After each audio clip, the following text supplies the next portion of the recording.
આકાશમાંથી આગ વરસી રહી છે તો કાળઝાળ ગરમીના કારણે લોકો શેકાઈ રહ્યા છે। ત્યારે વલસાડ જિલ્લાના ઉમરગામ અને નારગોલના દરિયા કિનારે મોટી સંખ્યામાં પર્યટકો સવારમાં પરિવાર સાથે જોવા મળ્યા હતા।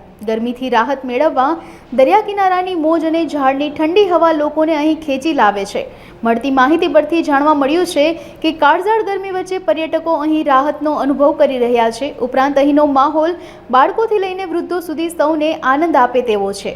ગામ આવ્યા છે આજે એટલી બધી ગરમી ચાલે છે જ્યાં અમે બરોડાથી બધા પરિવાર સાથે આનંદ કરવા આવ્યા છે, પરંતુ અહીંયા આગળ અમે આવ્યા પણ એનો આનંદનો માહોલ એક એવો અલગ લાગે છે કે સરસ ઠંડુ વાતાવરણ છે, બાળકો પણ રમી શકે છે, વૃદ્ધાઓ પણ આવી શકે છે, બધા જ આવી શકે એવા આનંદ માહોલની અંદર અમે બધા છે। કોઈ જાતની ચિંતા કરવાની જરૂર નથી અને એના બધે સહકાર પણ સારો છે। પરિવારનો બધા આનંદ કરી રહ્યા છે। नारगोली बीच में बहुत सुंदर बीच है इधर, और टेम्परेचर भी बहुत अच्छा है इधर का। मतलब एक तरफ इतनी गर्मी लग रही है, सहन नहीं होता है उधर गर्मी, वापी रहते हैं हम लोग, और इधर बहुत अच्छा है। तो हम लोग सुबह अर्ली मॉर्निंग ही आ गए इधर 7 बजे से, तो अभी दिन भर इधर ही रुकेंगे हम लोग। ऐसा बहुत अच्छा है इधर।